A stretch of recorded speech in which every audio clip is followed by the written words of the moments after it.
The goal of the treatment should be to improve functional deficit related to the patient's condition, and it should be reasonable, objective, and measurable. Treatment goals should address specific ADLs the patient is unable to perform. Again, be specific with this, because every patient's a little different. For every low back patient, you have the same goals, and for every neck patient, you have the same goals. That's not what we're asking. It needs to be original notes. It needs to be specific to the patients. Reasonable. Must consider chronic conditions as well as certain structural conditions, such as what was the patient's pre-injury status. Let's say we have a patient with low back pain, limited range of motion, and severe spondylosis. For this patient, what would be a reasonable goal? Again, being specific. My example with my two 21-year-olds, is a little bit easier to make, but with your patients coming through, not every low back and sciatica patient's the same as the next one. Be specific, create more latitude to your patient, so explain it in a way that if I were to pick up your note, I could see what was going on. Objective, fact-based and observable, measurable goals must be measurable so that we can determine them. Patient progress, effectiveness of care, appropriateness of continued care, and when MMI has been reached. So imagine that patient in your office, very complicated patient, you're 22 visits into care, and you are expecting Parker Bender to show up at your office and start yelling at you because you've gone to 22 visits, right? I can tell you that's not going to happen. That's not going to happen. So you shouldn't be nervous with that patient if you have documented care, you follow all of the guidelines we're talking about, but you're showing consistent improvement with that patient over time. Again, whether it's 22 visits, now I've gone from 20 to 22 visits, right? Or it's 4 or 5 visits. If after 5 visits there's no change in treatment, something's got to change in what you're doing in your office.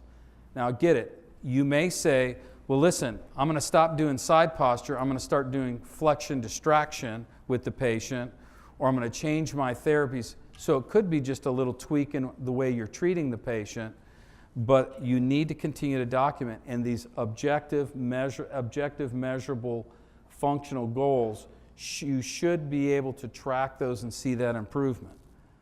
So don't zero in on the number of visits, because you could see the patient 6 visits and not have medical necessity, just as easy as you could be 20 visits in and not have medical necessity.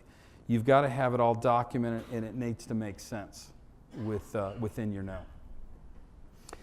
And again, you need to show when MMI has been reached with the patient as well. Never use arrows. That hurts my heart. I love those arrows. But use percentages for range of motion and actual numbers for their goals. Be specific. Again, it doesn't require a lot of time to do this, just adding this into it, and be original for the patient. The use of valid and reliable outcome assessment tools in the management of neuromusculoskeletal disorders is considered a best practice. So in order to make an objective, valid, and reliable determination of meaningful progress towards treatment goals and when MMI has been reached, it is essential that the relevant, standardized outcome assessment tools are utilized during the initial and all subsequent examinations. Outcome assessments help improve treatment outcomes and improve to support your clinical decision making. So key documentation standard, H&S requires, doesn't suggest, it requires the use of outcome assessment tools as part of the initial exam. This is another red pen circle thing, okay?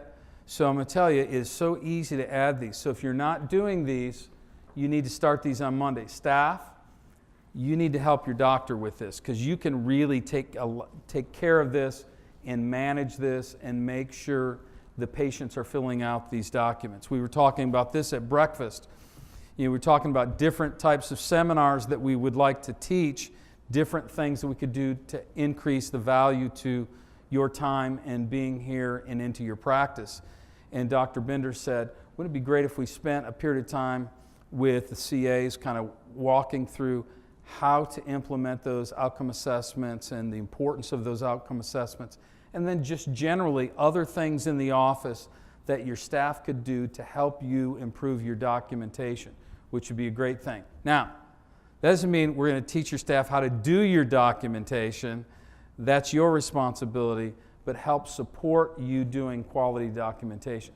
Some of you are so busy in your practices and what you're doing with your patients, we can teach you how to leverage your staff's time and make that more efficient and more effective, all right?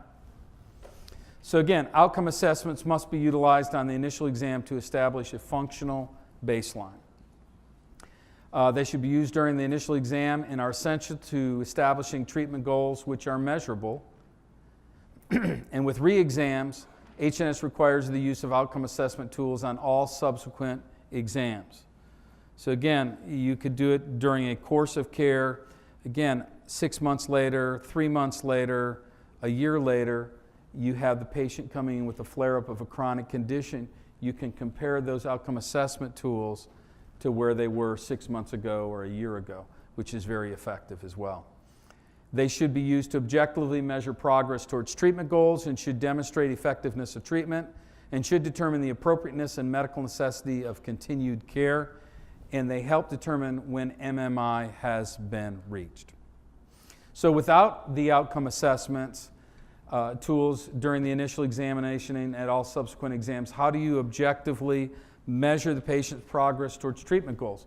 Well, I feel like they're getting better, or they say they're getting better. Again, you need to be able to objectively measure that. If you aren't measuring and comparing patient progress towards treatment goals, you will not be able to objectively demonstrate treatment effectiveness. And if you aren't measuring patient progress towards treatment goals, you'll not be able to objectively determine when MMI has been reached. Okay? So these are some outcome assessment forms. All these forms and more are on the HNS website. There's always also these forms in Spanish as well. And we've added 6 new ones. Great, great. All right? Good. Any generalized, accepted, standardized outcome assessment tools may be used. In the past, we've talked about having, some of them still are copyrighted. All the forms on HNS's website are not copyrighted. They're open for public domain. So you can use those without any concern of it affecting legally your notes and your practice. All right. Good. I want to finish up outcome assessments, and then we're going to take a little break, okay? My adrenaline is running, and I know it is for you, so we need to take a break here. All right. In order to make an objective, valid, and reliable determination of meaningful progress towards treatment goals, treatment effectiveness, and when MMI has been reached, standardized outcome assessment tools must be utilized during all initial exams and all subsequent exams. Have we made our point with that? Okay. Okay, this is when I swear. Start doing your damn outcome assessments, will you? All right, thank you. All right, so I'm going to show you these. These are some outcome assessments that I have in my office. All right, so this is a Bournemouth low back, and I'm just going to kind of go through this. This was completed on 1/29. So goes through, it explains this. You don't have to have all that explanation, but it does explain the scoring methodology for this. I think that's important to have. And but bottom line, this is what they're looking at. All right, so you can see on 11/29/17 they came in. Their total score was 40, and a little less than a month later they were down to 14. Okay. So then at 12/21, then we did that. So that was pretty significant overall change at that point. Then we continued on with care, and look what happened with that outcome assessment there. Did it change? There was no change from that second outcome assessment to that third outcome assessment. So what happens? Well, we MMI the patient. Okay, so while there were some changes, and you can see the graphs for this, some areas continued to change, All right? There are a few areas that change in a negative fashion. But at that point, this was our change from 1221 to 129. Now I can show you a bunch of outcome assessments that show things going down, but I wanted to show you some that showed the reality of what you see in your practice. So at this point, the patient had gotten to a point where they were no longer improving with chiropractic care. So we changed what we were doing. We obviously MMI'd the patient at that 129 date based on what? Based on the outcome assessment test. We hadn't seen any improvement. They had leveled off. And so then we converted them to a supportive care patient so we could maintain them at that level. So the interesting thing about this particular patient, this was a patient that was very old. It had multiple episodes of pretty significant pain. And so this was our objective. It ended up being, this is the best we were going to be able to get them. So then when I release them from care, what's my objective at that point? Is to keep them here and over time try to get them to feel better. But that wasn't an insurance issue. That was, they were released from their insurance and we managed them outside of that. Okay, so they were at a stabilization point. I want to look at this one here. This is a Bournemouth neck, and so this one was done. I think this was the same patient. So this is interesting. So again, this patient had neck and low back pain. So Dr. Sharp, we could, maybe you want to point fingers and say, well, maybe you should have released them at that first re-exam, but they also had another complaint. So in this situation, you see on 11/29, they had a 25 score. At 12/21, they were a 9, and their neck progressed down to a 2. That was pretty good work there. So again, you're managing the patient multiple areas. Some areas are going to possibly do better than others, but I think it's safe to assume that there's medical necessity demonstrated throughout that whole course of care, at least based on these outcome assessment tests. Okay, and again, I love the graphs that this shows, and you can see that steady decrease down in that lower one to the right. It shows the progress with the patient. Okay,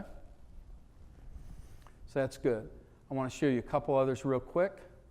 This is an oswestry. This was just done in June, and again, just kind of outlines what the oswestry is, right, and what we're looking for. All right. So this is interesting. This was on 4/26. Let me pull this up here a little bit. There we go. On 4/26, we saw this patient, and for some reason in 5/7, I did another outcome assessment. There may have been a flare-up or something. That's why I would have done that for this patient. There wasn't a significant change in their score, but then I saw them a month later in this particular patient. Again, there were multiple areas. We saw just a little bit of progress, and then on 6/28, there was, we made the decision on this particular patient that we would MMI there. There were some other issues with this patient as well, but I kind of wanted to show you this, and let me see if this is the neck disability index for that patient. Yep.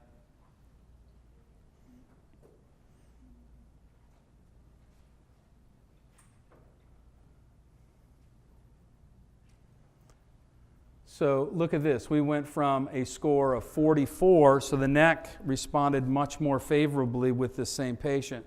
Went to a score of 44, down to a 32, down to an 18 with this patient. So we're showing progress with this patient throughout the course of care. So again, you're making changes to your care, because this is the way patients show up in your office. There are a lot of patients come in with an 8 out of 10 pain levels, and then 10 visits in, they're a 4 out of 10 levels, and then they're asymptomatic at the end. Those are the easy ones. But when you're working with patients and you're adjusting a neck problem and a low back problem, it changes differently. So you've got to manage it. But these tests, these forms show that progress or lack of progress. Along the way, what we don't have the luxury of doing is going back and dissecting my notes on each of these days. What was I thinking? What was I doing? But if I were reviewing these records, I'd look at this, I'd go back to that 5-7 date, particularly for the low back. What happened on 5-7? Why did he redo these outcome assessments? Because there must have been some kind of episode with that. But again, that shows that whole story. Okay? All right, so let's talk about subsequent visits. So we started at the beginning, kind of went through our foundational issues, initial exam. Now we're to our subsequent visits. And for all subsequent visits, the healthcare record must include SOAP notes. That seems like a normal thing to do, but not everybody documents the way we'd like them to. So good SOAP note. And all services provided to the patient, all tests performed, and the results of those tests. So you want to take x-rays? Take x-rays. But there needs to be a reason for them and some result of them. They need to be in your notes. Okay? This is that fair exchange that we talk about. All you got to do is sit down, listen to the patient, write everything down, do an exam, determine the assessment, determine the treatment plan, provide the treatment, document it, bill for it, and you get a check back. So you've got to do your part, and then they pay you to do that. So that's pretty good. So all this stuff needs to be in there. So any patient education and or home recommendations or any DME as well. The record must also include the patient's response to treatment, any significant changes in subjective complaints, including but not limited to frequency and intensity of pain or discomfort, and review of ADL deficits. Again, as they change. You may go for 2 or 3 visits at a time where there's not any demonstrable change. That's okay. That's just what we know. That's part of the process. The treatment needs to take effect, and just when those changes happen, then you want to do that. And any changes to the diagnosis. We've talked about that before. So again, for instance, adding on conditions, adding on diagnoses. So when you're sending out those CPT codes, they make sense throughout the course of care. And any changes to treatment and the rationale for that change as well. All right? So, per the North Carolina Board of Examiners, the frequency of treatment should gradually decline until the patient reaches the point of discharge or converts to maintenance or supportive care. So, 3 times a week for 6 weeks is not a treatment plan. That's a marketing plan. So again, you need to have a specialized, specific treatment plan for that patient, and there should be a natural decrease in the frequency of care and the amount of care being given. And the patient's healthcare record must include evidence of the evaluation of the treatment effectiveness and the patient's progress as it relates to treatment goals. Patient's healthcare record should also clearly and objectively demonstrate when maximal medical improvement has occurred.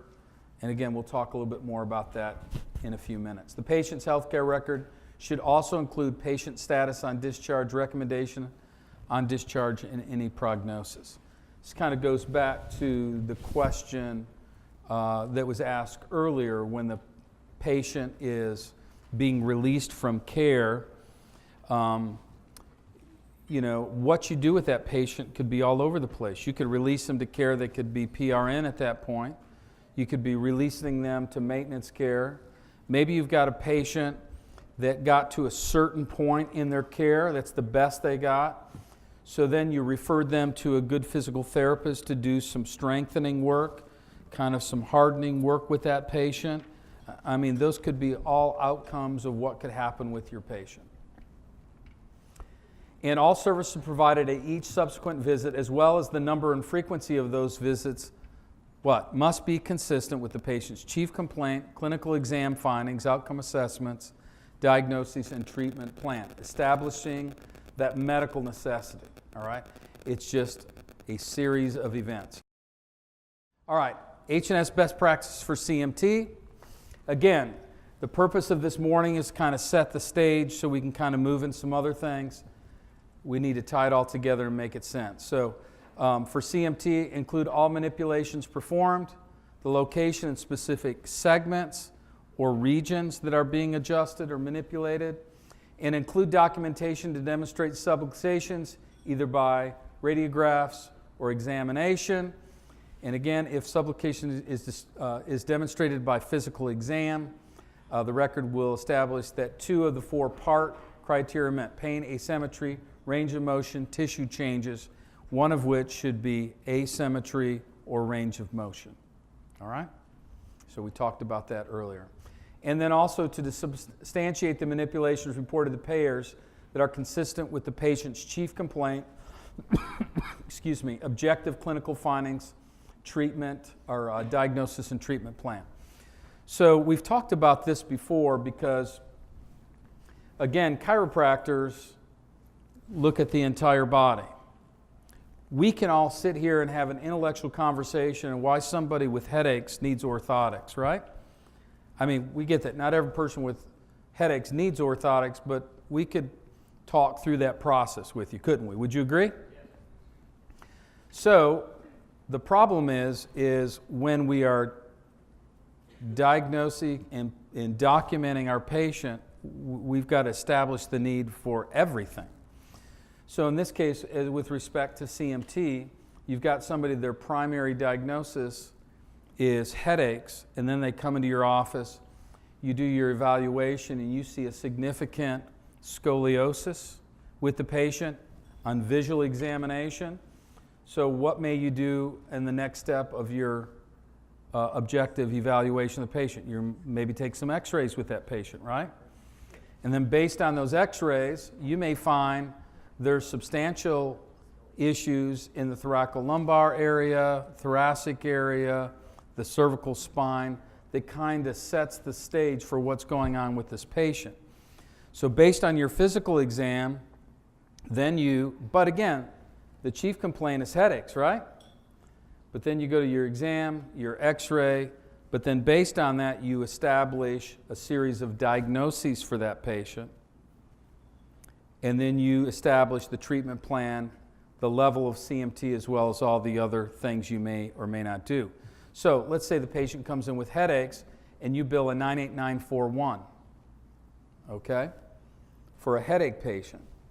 Well, again, the problem with that, unless you have established why you're doing a full spine or 3 to 4 region adjustment, that could easily get kicked back as not showing medical necessity for that patient. Again, intellectually, we all understand why we would be adjusting a full spine for that particular patient. So when you've got that patient, you've got to be putting all the diagnoses in and then giving justification of why you would be adjusting that first lumbar and the thoracic spine as well as the cervical spine. And heavens, let's get crazy about this. Maybe we're adjusting the shoulder because of what's going on functionally with the patient. I just need you to explain why you're doing it. I need you to put all those diagnoses in there. So then when you put your CPT codes, then it all comes back and makes sense. Okay, you with me on that? So that's important.